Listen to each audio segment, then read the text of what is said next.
The word is probably best used to describe a prince. But the art of being charming seems to have gone the way of fairy tales. Well, we're going to meet two guys determined to bring it back in the name of love. Joshua Pellicer and Jordan Harbinger haven't always had luck with the ladies. You're on Game On. But when they helped a colleague score big with that special someone, the bosses at Sirius Satellite Radio tapped them to host a show about helping other guys improve their game. We don't want to just recreate us. We want to bring the best out in everybody so everybody can be themselves, but also just be the best version of themselves. It's not typically the woman's fault here. It's usually guys just don't get it. If you have a hidden agenda and you look at someone in the eyes, they're going to know exactly what you're thinking. Absolutely. In addition to the radio program, the two also teach their technique in person. They started a school called The Art of Charm. All right, so here's what you're going to do. Part of their work involves field exercises where they coach men to get the girls of their dreams, or at least to get them to say hello. You guys are going to go out today and you're going to meet as many people as you can. Just say hello. You don't have to do anything else other than that. Let's go. One of their newest students, Nick, gives it the college try. Hey, excuse me? Are you familiar with Manhattan? Do you know like any good places where you can get a drink or, you know, meet a lot of people? Nick did not score a phone number, but his approach was still considered progress. All right. Yeah, man. She works at Mamma Mia for like 5 years. Yeah, that's why I was like, oh, you know the area. Well done. Thank you, bro. All right, so that was awesome. You didn't use your hand as much as I wanted to. Yeah, I figured. But it's okay. You used your body language much better. Has the 21st century male lost the art of the charm?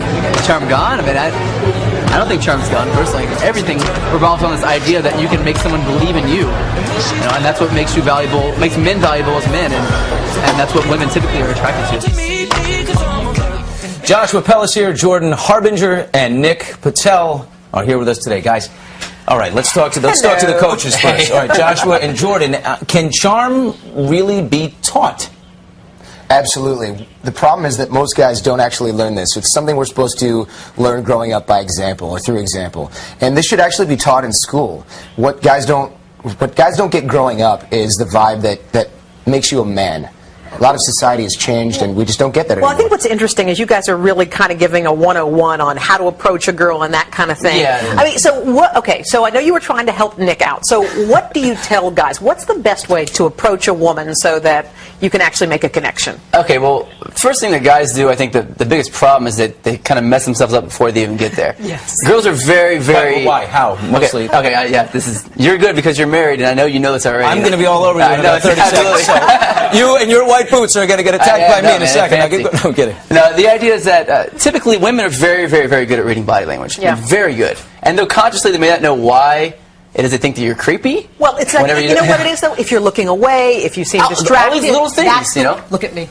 Look at me. You have beautiful eyes. That makes it very easy. Exactly. How was that, fellas? Perfect. See, your gold, your money. So the idea is that, you know, you have these dominant body language features and traits, and if you're not a dominant man to the core, they can tell. Okay. Okay, now guys, is the biggest problem that guys face that they're thinking about sex? Oh, that's a huge problem. And the women can detect right away. You're trying to get the clothes. Right. There are, you don't want to jump straight to the end of an interaction. That's, you know, patience progresses essentially. So what you have to do is, there are 3 stages to an interaction. Attraction in the beginning, rapport, which is connection in the middle, and then seduction is at the end. And guys try to skip. I think the problem is a lot of guys just they do too much. They try too hard, and that's a big turnoff. Now, okay, let me ask you, Nick. You were on the street. You approached this girl. You were adorable. I don't know why she didn't give you her number. Thank you. I would have given you my number. Actually, to cut you off, what happened was I walked back. Hey, there we go. He's still learning. We didn't learn anything. I'm still We weren't learning. paying attention.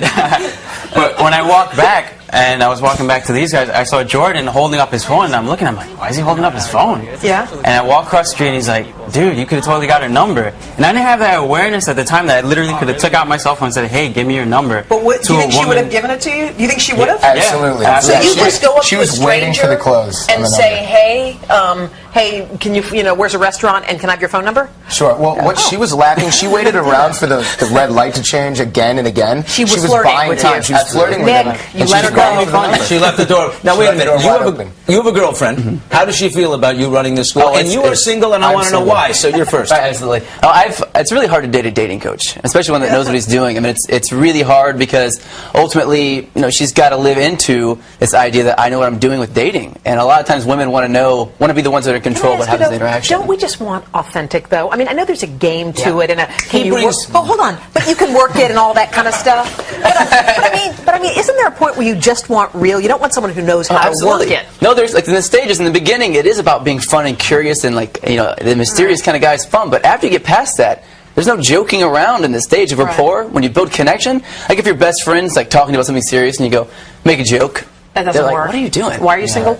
The real answer, honestly, is because it's fun. Yeah. It's a lot of fun to be single, especially in Manhattan. So can I ask you, if you tune into Sirius Radio, you can hear your tips? Absolutely. When is your show, by the way? Maxim 108, it's called Game On. Sirius 108, 2 p.m. Fridays at 2 p.m. Eastern. It's live, so people can call in and actually ask questions right off the bat. So you have a lot of success stories? Oh, it's great. It's amazing. Really? Nick, are you a success story? It's life-changing stuff. Literally, it's literally one of those things when I look back on my life when I'm 7 years old, I can say, this is one of the 5 things I did in my life that changed everything. Oh, cool. You guys must feel pretty good. You guys, thank you so much. You look out for a caller later named Raul. It'll be me going. Yes, my name is Raul.